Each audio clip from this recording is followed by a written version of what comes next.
In the past, people didn't ask what is art for in Western society because they sort of thought it was for nothing. Art was for its own sake. You went to a museum, you looked at art on the wall, it was painted for people to go and look at. So the question didn't arise. And it's interesting that you ask this question now and that you're having a film on that, because knowing what art is for seems more important now than ever. Maybe the question should have been, what were the arts for?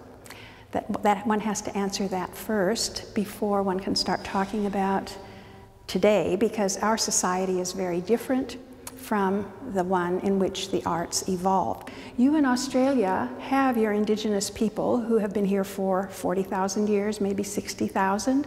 So I think one can suggest that what the arts are for in societies like theirs would have been what the arts were for in earlier times. The arts in traditional societies, or pre-modern, and then I think of the prehistoric ones that we can't really watch, occur in contexts of ceremonial rituals, and they are all performed in a multimedia way, different from our multimedia, but they are visual art, costume, body decoration, dance, song, poetic language. All of these things go on at once. They're performed at once, and they are experienced as one. So that is very different from the way the arts are done today, just as our lives are very different. So in the traditional situation, people participate in the arts. There's no one who sort of stands back and just watches and listens. It's very dynamic, it's going on for a long period of time. Anybody, whatever their level of ability, is able to participate. And that's also very different from art today, when we tend to think of it as being for specialists, so that you have to be really good or skilled or something like that, or you don't do it. The same with sports, right? But in traditional societies, it was important that everybody participate and that the arts be multimedia. Then a third difference is that in pre-modern societies, the arts are about, or the arts were involved with ritual ceremonies that were about very important things.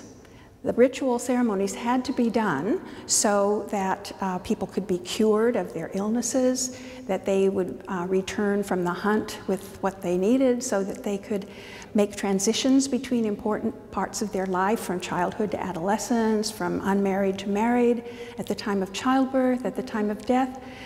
Ritual ceremonies then are about the most important things to a society, and we have vestiges of them here. When we have a wedding, there's usually a lot of arts involved with that. Everybody dresses in a special way. We have special music, special ways of walking, special liturgy or poems.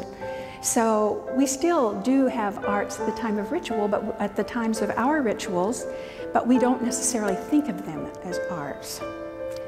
In the pre-modern context, again, children learned about their society through the arts, that they were practical and functional. They weren't just for art's sake, hanging in a museum that you might visit once in your lifetime, or something that you relegated to your spare time.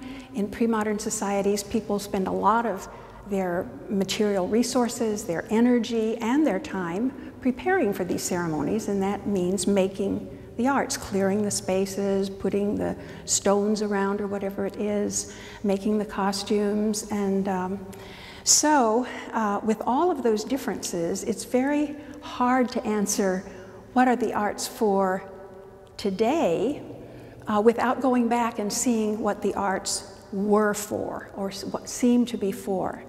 But because we lived as foragers or hunter-gatherers for hundreds of thousands of generations, not just years, that is very deeply dyed into us to be artistic. If you look at young babies, without being taught, they suddenly begin to sing and move to music.